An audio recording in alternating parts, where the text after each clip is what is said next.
시작하기에 앞서 여러분들께 질문을 하나 드리고 싶은데요. 여러분들은 오늘 어떤 하루를 보내셨나요?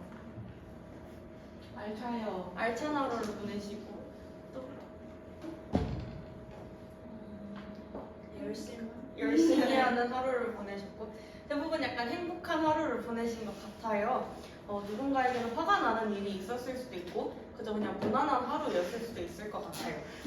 이렇게 평범한 하루를 보내고 있는 지금 사실 누군가에게는 평범한 날이 아닐 수도 있습니다. 지금 우크라이나에서는 전쟁이 일어나고 있으며 누군가는 코로나로 인해서 목숨과 일자리를 위협받고 있고 누군가는 밥을 먹지 못해 굶주림에 떨고 있으며 해수면의 상승으로 인해 집을 잃기도 합니다.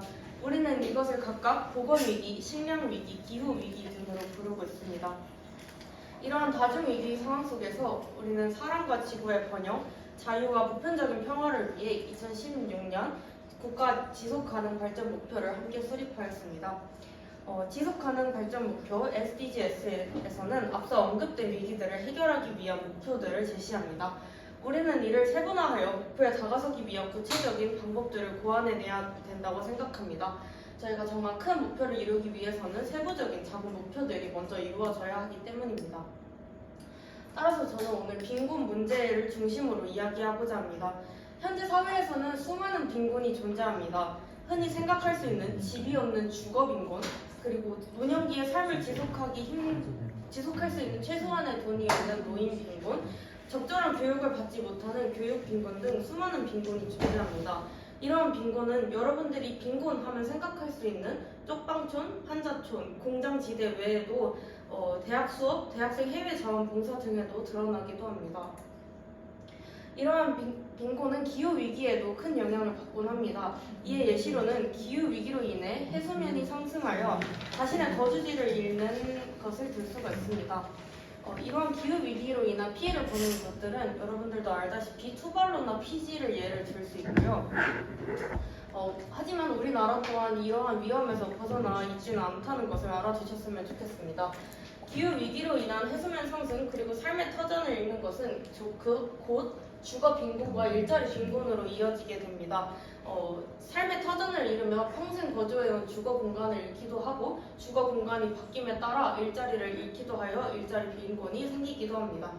이들이 다른 곳으로 이동하여 일자리를 찾게 된다고 하더라도 기존에 가지고 있는 일자리보다 더 나은 일자리를 찾기는 정말 힘든 일이며 이들이 다른 나라로 이동하여 다른 일자리와 주거를 찾게 된다고 하더라도 적절한 정돈되지 않은 이주자 고용법에 의해 양질의 일자리와 고용 보장이 될 확률이 현저히 낮습니다. 이러할 경우 빈곤은 되물림되며 빈부의 격차는 더 크게 늘어나게 됩니다. 사회는 다양한 사회적, 경제적, 정치적, 자연적인 변화를 필연적으로 겪게 되지만 이에 따른 부정적인 영향과 강도는 모두에게 동일하지 않습니다. 사회 취약 계층일수록 이러한 불확실성에 대한 적응을 감내해야 하는 비용이 더 증가할 수밖에 없고 빈곤에 덫에 빠진 개발도상국의 경우 자연적, 사회적 충격을 받았을 때 적응을 감당하기 위한 비용의 부담이 더 클 수밖에 없습니다. 제가 맡은 13번 목표와 빈곤은 이외에도 서로 밀접하게 연결되어 있는데요. 다음 예시는 바로 개발도상국의 발전입니다. 이들의 발전은 빈곤의 해결을 위해서는 필수적입니다. 국가가 제대로 국민을 지탱할 수 있어야 앞서 말씀드린 것처럼 자연적, 사회적 충격을 받았을 때 그 충격을 국가가 일부 흡수할 수 있기 때문인데요. 수많은 개발도상국들은 국내에 제대로 된 일자리가 없어 해외로 나가 일을 하기도 하며 벌이가 적은 가족들은 제대로 된 끼니조차 해결하지 못하고 있습니다. 이로 인해 많은 아이들이 굶주려 죽기도 하고 배가 고픈 아이들은 흙과 모래가 섞인 음식을 먹어 탈이 나기도 합니다. 탈이 나도 제대로 된 시설이 갖춰져 있는 병원이 없을 뿐더러 병원이 있더라도 병원비가 없어 제대로 된 치료를 받지 못하고 있는 상황입니다. 이러한 빈곤은 아이가 자라서도 계속되며 대부분의 빈곤 가정에서의 빈곤은 아이에게로 되물림되고 있습니다. 따라서 개발도상국이 발전해야 이들에게 적절한 일자리를 제공할 수 있고 이들이 최소한의 식사를 할 수 있으며 빈곤의 되물림을 끊을 수 있습니다. 그러나 이들은 지금껏 다른 국가들이 해온 대로 수많은 석유를 사용하거나 산림을 무자비하게 파괴하거나 쓰레기를 태우는 방법으로 발전을 진행해서는 안 됩니다. 그렇게 되면 또 다른 환경 문제 기후와 기후변화를 야기할 수 있기 때문입니다. 따라서 이들의 발전을 위해서는 환경을 생각함과 동시에 삶에 도움이 되는 기술들을 도입시켜야 한다고 말하고 싶습니다. 이에 대한 대표적인 기술이 적정 기술입니다. 적정 기술 즉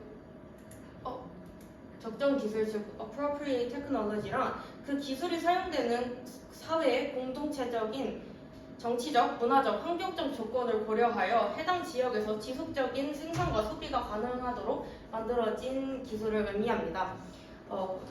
이 적정 기술의 지속 가능성과 효율성은 지속 가능성과 효율성을 동시에 잡는 기술을 의미하고도 합니다. 이에 예시로는 큐드럼을 들 수 있는데요. 해당 큐드럼 보신 적 있으신가요? 네. 이 큐드럼은 한스 헤드릭스와 피에트 헤드릭스 형제의 손에서 만들어졌는데요. 이는 아프리카 일부 지역에서는 식수를 가지고 오기 위해서 수십 킬로 동안 먼 거리를 가야 식수를 구할 수 있습니다. 따라서 가장이 일을 하러 나가면 대부분 이렇게 식수를 구하는 일은 여성들과 아이들에게 주어지는데요. 아이들은 학교에 가지 않은 채로 머리에 이렇게 무거운 양동이를 들고 수십 킬로를 왕복합니다. 이러한 상황을 해결하기 위해 발명된 적정 기술이 바로 이 큐드럼인데요. 이는 머리에 물을 이지 않고도 50m에 달하는 물을 끌고 이동할 수 있도록 만들어진 적정 기술입니다.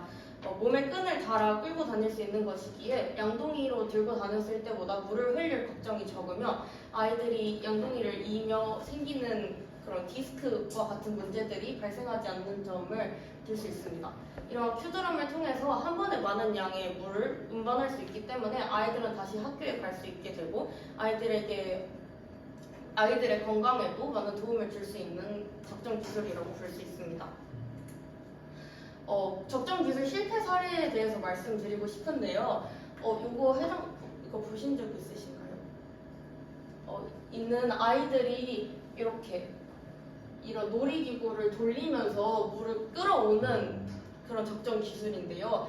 이것이 실패하게 된 이유가 있습니다. 아이들이 이 놀이기구에 대해서 적응을 잘 못하고 이를 무서워하기 때문에 아이들이 더 이상 이를 가지고 놀지 않게 되고 따라서 이를 돌리는 일이 여성의 일이 되어버린 것입니다. 따라서 이는 적절한 적정 기술이 되지 못하였고 이 쇠 고철을 고칠 수 있는 사람이 없어서 이것이 고장나게 된다면 그냥 버려지게 되어서 실패한 적정 기술의 예시로 들 수 있습니다.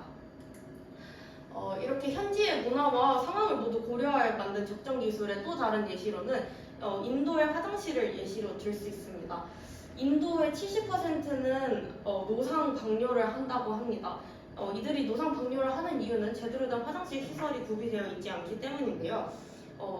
이 외에도 이들이 가진 질병의 80%는 모두 물과 관련된 것입니다. 이는 배설물이 제대로 처리되지 않은 상태로 식수, 목욕물, 농사용, 관계용 물에 제대로 처리되지 않은 물이 흘러가기 때문에 발생되는 문제인데요. 이를 해결하기 위해 인도의 조 마다스는 인도에 화장실을 설치하기로 합니다. 이는 다른 화장실 설비와는 다르게 제작부터 해당 지역의 주민들의 힘으로 만들 수 있도록 도왔습니다.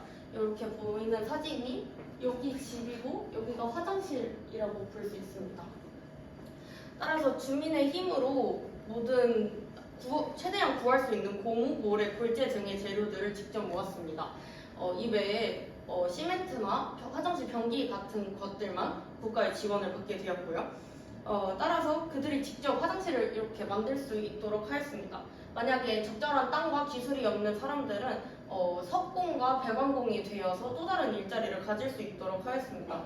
이후 마을 주민들에게 적합한 화장실을 지은 관계로 그들이 가진 질병의 82%가 해당 프로젝트에 참여한 1200개의 마을에서 기존 물보다 물에 대한 질병이 82%가량 준 것으로 확인되었습니다. 따라서 무턱대어 이렇게 화장실을 짓는 것보다는 무턱대어 국가 예산을 소비하여 화장실을 짓는 것보다는 주민들의 생활 양식 그리고 일자리까지 마련해주는 이러한 적정 기술을 통해 이들은 질병과 빈곤에서 벗어날 수 있었습니다. 이처럼 현지 문화와 사회를 고려한 기술들을 발전시킨다면 환경 보호와 동시에 지속 가능한 발전을 이룰 수 있을 것이며 국가의 발전과 일자리 창출을 통해 빈곤이 현저하게 줄어들 수 있을 것이라고 생각합니다. 이상으로 발표 마치도록 하겠습니다.